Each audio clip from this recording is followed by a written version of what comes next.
Irgendwo in der Wüste von Arizona stehen rund 4000 Flugzeuge. In endlosen Reihen, Tragfläche an Tragfläche bis zum Horizont.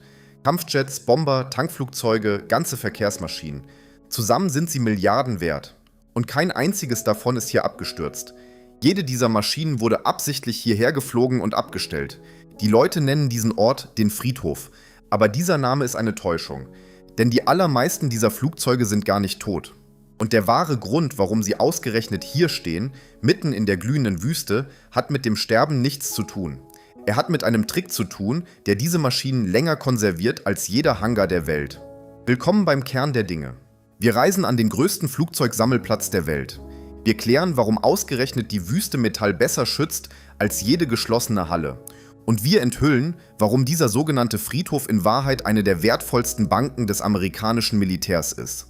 Wenn du wissen willst, was wirklich mit einem ausgemusterten Flugzeug passiert, dann abonniere jetzt den Kanal.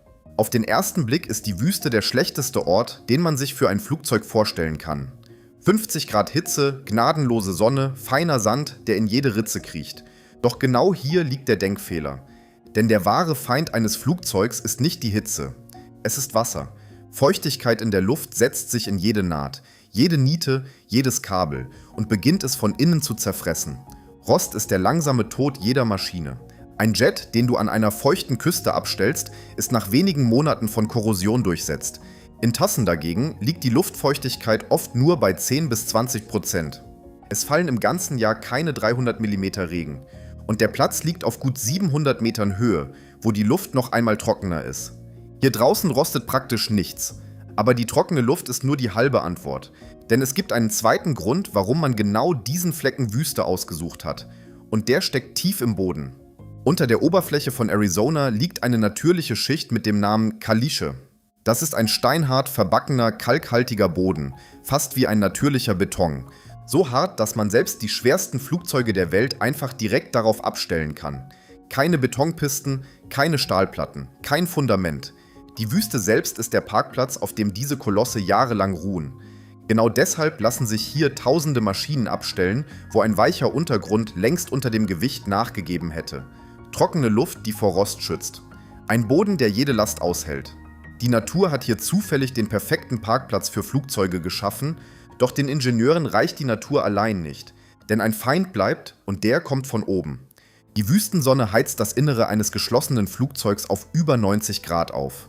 Bei dieser Hitze werden Dichtungen spröde, Gummi zerfällt, empfindliche Elektronik nimmt Schaden. Die trockene Luft würde die Maschine also von außen retten und die Sonne sie von innen kochen. Deshalb bekommt fast jedes Flugzeug hier eine zweite Haut. Sie heißt Spraylard, ein flüssiger Kunststoff, der in 2 Schichten aufgesprüht wird. Die erste Schicht ist schwarz. Sie versiegelt die Maschine luftdicht gegen Staub, Insekten, Tiere und die letzte Restfeuchte. Die zweite Schicht ist strahlend weiß. Und sie hat nur eine einzige Aufgabe, das Sonnenlicht zurückzuwerfen, bevor es die Maschine aufheizt. Der Effekt ist verblüffend. Ohne diese weiße Schicht steigt die Innentemperatur auf über 90 Grad. Mit ihr bleibt das Innere nur noch rund 8 Grad über der Außenluft. Vorher wird trocknendes Granulat in die Triebwerke gelegt und jede Öffnung dicht verschlossen. Das Flugzeug wird regelrecht für einen jahrelangen Schlaf eingemottet. Und erst mit dieser Kombination aus trockener Wüste und weißer Schutzhaut ergibt der ganze Ort überhaupt einen Sinn. Doch bevor ein Flugzeug diese weiße Haut bekommt, muss es durch eine strenge Prozedur. Denn eine Maschine, die eben noch geflogen ist, kann man nicht einfach in die Wüste stellen. Zuerst werden alle Waffen und Sprengsätze entfernt, bis hin zu den kleinen Ladungen in den Schleudersitzen. Dann wird der Treibstoff abgelassen. Das komplette Kraftstoffsystem wird mit einem leichten Schutzöl gefüllt und wieder geleert, sodass ein dünner Film jede Leitung von innen vor Korrosion schützt. Und die ganze Maschine wird gründlich gewaschen. Denn selbst kleinste Reste von Salz aus der Meeresluft würden in der Lagerung weiter am Metall arbeiten. Erst wenn ein Flugzeug entwaffnet, entleert, konserviert und gereinigt ist, wird es versiegelt. Jeder dieser Schritte hat nur ein Ziel. Die Maschine soll nicht sterben, sie soll schlafen und jederzeit wieder aufwachen können. Der offizielle Name dieses Ortes ist AMARG. Er liegt auf der Davis-Monthan-Luftwaffenbasis am Rand von Tucson. Und er ist die größte Flugzeuglagerstätte der Welt. Rund 4000 Maschinen stehen hier auf einer Fläche von mehr als 10 Quadratkilometern. Vom gewaltigen B-52 Bomber über wendige Kampfjets bis zum riesigen Tankflugzeug ist fast jeder Typ vertreten, den das amerikanische Militär je geflogen hat.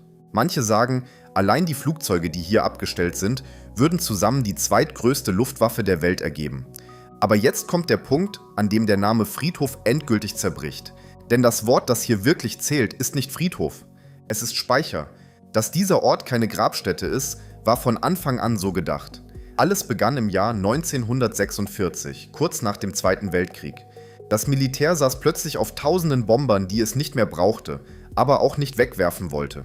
Man suchte einen Ort, an dem sie trocken und billig überdauern konnten, und fand die Wüste von Tucson. Schon in den ersten Monaten wurden über 600 schwere B-29 Bomber und rund 200 Transportmaschinen hierher gebracht. Und dann geschah genau das, wofür der Ort gebaut war. Als wenige Jahre später der Koreakrieg ausbrach, holte man einen großen Teil dieser Bomber wieder aus der Wüste. Sie wurden entsiegelt, überholt und flogen erneut in den Einsatz. Der Friedhof hatte seine Toten zurückgegeben, kaum dass man sie gebraucht hatte. Kein Flugzeug hier ist einfach nur abgestellt. Jede Maschine bekommt bei der Ankunft eine von 4 Kategorien und die entscheidet über ihr Schicksal. Die erste Gruppe wird unantastbar gelagert. Diese Flugzeuge bleiben vollständig intakt, kein einziges Teil darf entnommen werden, weil sie jederzeit wieder in die Luft gehen könnten. Die zweite Gruppe steht in aktiver Bereitschaft. Bei ihr werden regelmäßig die Triebwerke gestartet, die Maschinen werden umhergeschleppt, damit ihre Lager nicht an einer Stelle festsetzen. Die dritte Gruppe ist die Ersatzteilbank. Aus ihr wird Stück für Stück entnommen, um andere, noch fliegende Flugzeuge in der Luft zu halten. Und erst die vierte Gruppe ist wirklich am Ende. Nur sie wird ausgeweidet und am Schluss verschrottet. Der Friedhof ist also zu einem großen Teil etwas völlig anderes. Ein Lager, eine Werkstatt, eine Bank. Und der Wert in dieser Bank sprengt jede Vorstellung. Wenn ein Flugzeug ausgemustert wird, denken die meisten sofort an Schrott. An Aluminium, das man einschmilzt und verkauft. Aber das ist der kleinste Teil der Rechnung. Denn bis zu 90% des Werts eines ausgemusterten Jets stecken nicht im Metall, sondern in seinen wiederverwendbaren Teilen. Ein einziges Triebwerk allein macht oft rund 40% dieses Werts aus. Fahrwerke, Pumpen, Bordcomputer, Instrumente, all das wird geprüft, überholt und wieder eingebaut. Ein gebrauchtes, zertifiziertes Teil aus der Wüste kostet oft nur 60-80% eines fabrikneuen. Für eine Fluglinie ist das der Unterschied zwischen einem bezahlbaren und einem unbezahlbaren Ersatzteil. Deshalb ist ein ausgemustertes Flugzeug in seine Einzelteile zerlegt oft weit mehr wert als am Stück. Genau das macht diesen Ort zu einer Goldgrube. Die Zahlen dahinter sind schwer zu fassen. Allein in den vergangenen 10 Jahren hat AMAG fast 80.000 Teile aus eingelagerten Maschinen zurückgewonnen. Ihr Gesamtwert liegt bei über 4 Milliarden $. Für jeden Dollar, den der Staat in Lagerung und Wartung steckt, kommen auf diese Weise rund $11 zurück. Und manchmal kehrt sogar eine ganze Maschine zurück. Im Jahr 2019 wurde ein Bomber vom Typ B-52, der jahrelang stillgelegt in der Wüste stand, komplett wieder aufgebaut und zurück in den aktiven Dienst gestellt.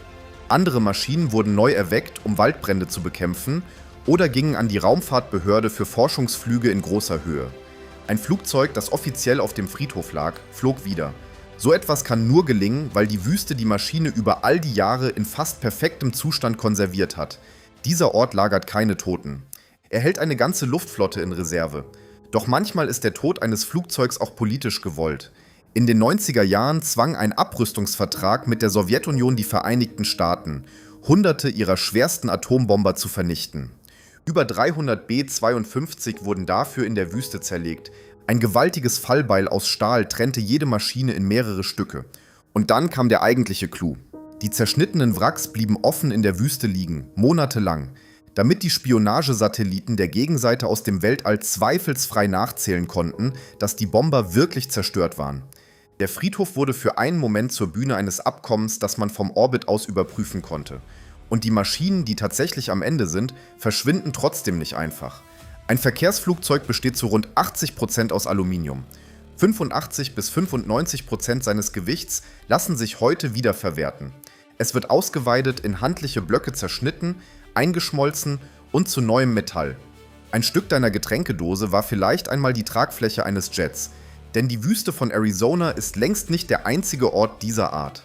In Spanien, im trockenen Hochland von Teruel, steht Europas größter Flugzeugspeicher, wo die Sonne an über 200 Tagen im Jahr scheint. Und im Herzen Australiens, in Alice Springs, parken die Fluglinien Asiens ihre Maschinen in derselben schützenden Trockenheit. Wie voll solche Orte werden können, zeigte das Jahr 2020. Als die Pandemie den weltweiten Flugverkehr fast über Nacht zum Stillstand brachte, schoben die Fluggesellschaften hunderte Großraumflugzeuge in die Wüste. Eine große britische Fluglinie verabschiedete an einem einzigen Tag ihre gesamte Flotte des legendären Jumbojets. Reihe um Reihe stiller Riesen, geparkt in der Trockenheit. Und doch bekamen selbst viele dieser totgesagten Jumbos ein zweites Leben, umgebaut zu Frachtflugzeugen, die noch heute rund um die Welt fliegen. Das vielleicht Verrückteste an diesem Ort ist ein winziges Detail. Die Flugzeuge in Bereitschaft werden nicht nur abgestellt und in Ruhe gelassen. Techniker ziehen sie in regelmäßigen Abständen ein kurzes Stück über den Wüstenboden, nur damit ihre Lager und Reifen nicht an einer einzigen Stelle festsetzen. Man bewegt scheinbar tote Maschinen, damit sie am Leben bleiben. Ein einziges gutes Teil aus dieser Wüste kann irgendwo auf der Welt einen Kampfjet davor bewahren, am Boden zu bleiben. Welche Maschine würdest du aus dieser Wüste zurückholen, wenn du die Wahl hättest? Schreib es in die Kommentare. Wir sehen uns beim nächsten Kern der Dinge.